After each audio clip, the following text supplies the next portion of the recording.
निमंत्रण पूर्व मुख्यमंत्रियों को जा चुका है, दिल्ली के अरविंद केजरीवाल को, आतिशी को। वो लोग बहुत ज्यादा बेचैन है जानने के लिए कि बीजेपी का चेहरा कौन होगा। कह रहे हैं कि कोई तो चेहरा ही नहीं है, इसीलिए इतना मंथन। नहीं, हमारे पास चेहरे की कमी नहीं है, लेकिन एक प्रक्रिया है। हमारे यहाँ चर्चा होती है, चर्चा के बाद केंद्रीय नेतृत्व तय करता है। ऑब्जर्वर अनाउंस हो चुके हैं। आज शाम को 7 बजे बैठक है, तो उसमें हम चेहरा भी बताएंगे और आने वाले काम जो हमने करना है उसका तो रोड मैप हम बना ही चुके हैं। और जितनी बेचैनी उनको है, तो मैंने उस दिन भी कहा था, आज फिर कहता हूँ कि उनसे कहिए कि समय बचा के रखें, क्योंकि उनको बहुत ज़्यादा व्यस्त रहना है आगे। किस चीज़ में? वो बहुत सारे काम जो उन्होंने पिछले 10-11 सालों में किए हैं, तो अब उनको बहुत ज़्यादा सर खुजाने की फुर्सत नहीं मिलने वाली है अरविंद केजरीवाल को और उनकी टीम को। तो उनसे कहिए समय बचा के रखें। हम आपको चेहरा भी बताएंगे, अपने काम भी दिखाएंगे। और मैंने व्यक्तिगत पत्र लिख के उनको निमंत्रण दिया है कि वो आए और उस जो कल ऐतिहासिक पल है उसके साक्षी बने, वो देखें उसको। लेकिन जिस तरीके से ये सब आरोप लग रहे हैं कि बीजेपी सोच नहीं पा रही है, 7 बजे बैठक है आज, हम समझे मंथन लंबी चलेगी, यहाँ पर लंबे दौर के होंगे कि भाई सब सोच रहे होंगे कि नहीं मैं बनूं, महत्वाकांक्षाओं का टकराव या फिर निर्णय आराम। हमारे यहाँ टकराव की कोई स्थिति होती नहीं है जी। हमारे यहाँ चर्चा होती है, चर्चा के बाद जो निर्णय आएगा वो सबके सामने बताया जाएगा और सबने उसको सहर्ष रूप से स्वीकार करना है। और जिसकी आप बात कर रहे हैं कि भाई उनको ऐसा लगता है कि बहुत गुटबाजी या कुछ है, तो मैं तो इतना पूछता हूं कि जिसके वो खुद दूल्हा थे, जिस बारात के, उस बारात का तो सहरा भी लुट गया, माला भी लुट गई और कुछ बचा भी नहीं है। तो मुझे लगता है कि आज शाम को हम लगभग 8 बजे तक आपको मुख्यमंत्री का नाम उससे पहले ही बता देंगे और उसके बाद आप देखिएगा। अच्छा, लगातार बहुत सारे चेहरों पर चर्चा आपने भी देखी होगी और हो भी रही है सोशल मीडिया से लेकर उसका, तो प्रदेश बीजेपी अध्यक्ष के तौर पर आप जब वो चेहरे देखते हैं तो आप मुस्कुराते हैं, क्या आपका रिएक्शन होता है? क्योंकि एक तो कई लोग आपको भी दावेदार बताते हैं। नहीं, मैं जिस काम के लिए मुझे भेजा गया था प्रदेश अध्यक्ष के दायित्व के नाते, मुझे लोकसभा का चुनाव जीतना था, मुझे दिल्ली विधानसभा का चुनाव जीतना था। मुझे खुशी इस बात की है कि केंद्रीय नेतृत्व के आशीर्वाद से और जनता के सहयोग से हम उस लक्ष्य को प्राप्त करने में सफल हुए हैं। लेकिन जितने नामों की चर्चा मुझे लगती है कई बार, तो मुझे अच्छा लगता है कि हमारे पास इतने योग्य उम्मीदवार हैं कि एक के बाद हैं और उनकी योग्यता का लाभ आगे कैसे लेना है उसके लिए अच्छा है हमें और जानकारी मिलती है। नहीं सचदेवा जी, इतने नामों की चर्चा इसीलिए होती है कि हम सब अटकलें लगाते रहते हैं, पता चलता है कि 47 नामों का लगाया और 48वां बन गया मुख्यमंत्री दिल्ली का। हाँ, तो मैं तो कह रहा हूँ ना, योग्य उम्मीदवारों की कमी नहीं है, तो जो भी आएगा वो दिल्ली के हित में, दिल्ली को बेहतर बनाने के लिए पूरी टीम के साथ काम करेगा। विजेंद्र जी, आपकी भूमिका क्या रहेगी इस पूरे इसमें? क्या पंडित की तरह आपने गण मिलाए हैं सभी विधायकों के, और आगे भविष्य में आपकी भूमिका पार्टी के अध्यक्ष के तौर पर रहेगी या कोई नई जिम्मेदारी मिलेगी? क्योंकि राष्ट्रीय स्तर पर अब नए अध्यक्ष का चुनाव होना है। मैं वीरेंद्र सचदेवा को क्या महासचिव के तौर पर देखूंगा?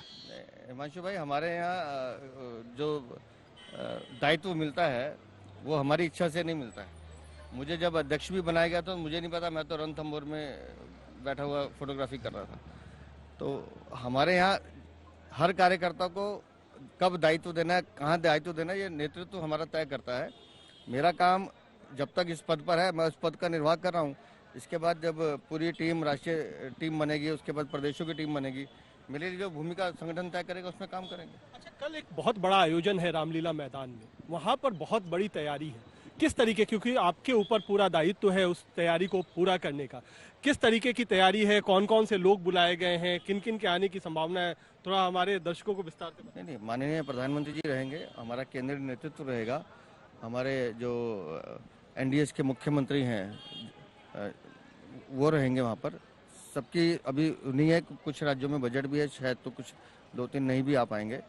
और बाकी समाज के जो वरिष्ठ लोग हैं दिल्ली के, विशेष रूप से उनको भी आमंत्रित किया गया है और जनता को तो हमने आमंत्रित किया ही है। तो मुझे लगता है कि अच्छा आपको वहाँ माहौल दिखेगा उत्साह के साथ। चूंकि ये होता है ना कि कुछ विशेष वर्गों को, जैसे अब जब 26 जनवरी की परेड के समय हमने देखा कि प्रधानमंत्री नरेंद्र मोदी ने कर्तव्य पथ पर जो श्रमिक लगे थे उन सबको न्योता दिया था, तो वैसे जो लगभग 30,000 लोग आम जनता बताई जा रही है, उसमें कुछ खास सोच है उसकी? बिल्कुल, उसमें आपको श्रमिक भी दिखेंगे, उसमें गिग वर्कर्स भी दिखेंगे, उसमें आपको ऑटो चालक भी दिखेंगे और उसमें ऐसे कई, मैंने कहा ना, समाज के हर वर्ग के लोग।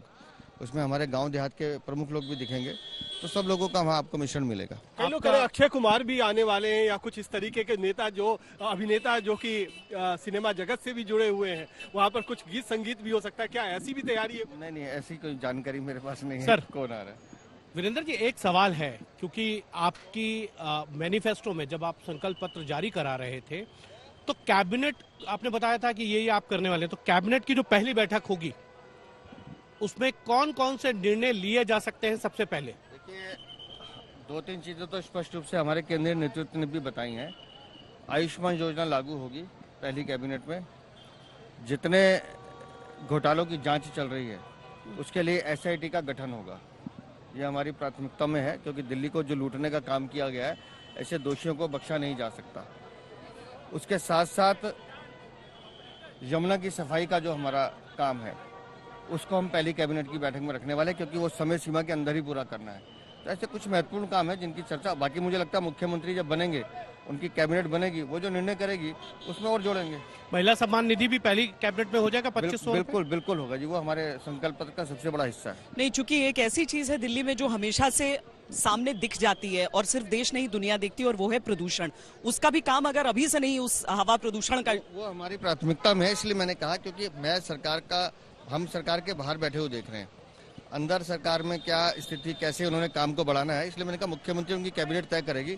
लेकिन वायु प्रदूषण, जल प्रदूषण, यमुना प्रदूषण, ये हमारी प्राथमिकता की सूची में जो हमने 8-10 काम तय किए हैं और वो इसमें रहने वाले हैं, वो हम करेंगे ही। महिला का चेहरा की जो बड़ी अटकलें लगा रहे हैं, सही लगा रहे हैं हम लोग? मतलब अब बीजेपी की कोई महिला मुख्यमंत्री है नहीं ना, और प्रधानमंत्री की कोर वोट बैंक हो गई हैं अब महिलाएं।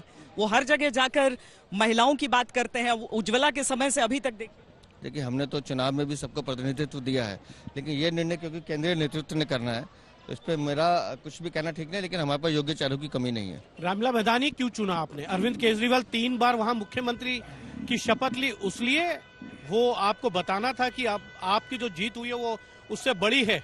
रामलीला मैदान का अगर आप इतिहास देखें तो जब बुराई का अंत हुआ है, उसकी शुरुआत रामलीला मैदान से हुई है। सबसे पुरानी रामलीला 1932 में यहीं से शुरू हुई। रावण का वध हर साल वहाँ होता है। इमरजेंसी का दौर हमने देखा तो जो पहली अलख जयप्रकाश नारायण और अटल जी ने 1975 में जगाई, वो रामलीला मैदान से जगाई। और जब इमरजेंसी हटी और इंदिरा गांधी की रवानगी हुई, तो पहली सभा जो अटल जी ने की 1977 में, वो यहाँ पर की। 2014 में जब माननीय प्रधानमंत्री नरेंद्र मोदी जी को प्रस्तुत किया गया, तो दिल्ली की सबसे बड़ी रैली हमने रामलीला मैदान में की।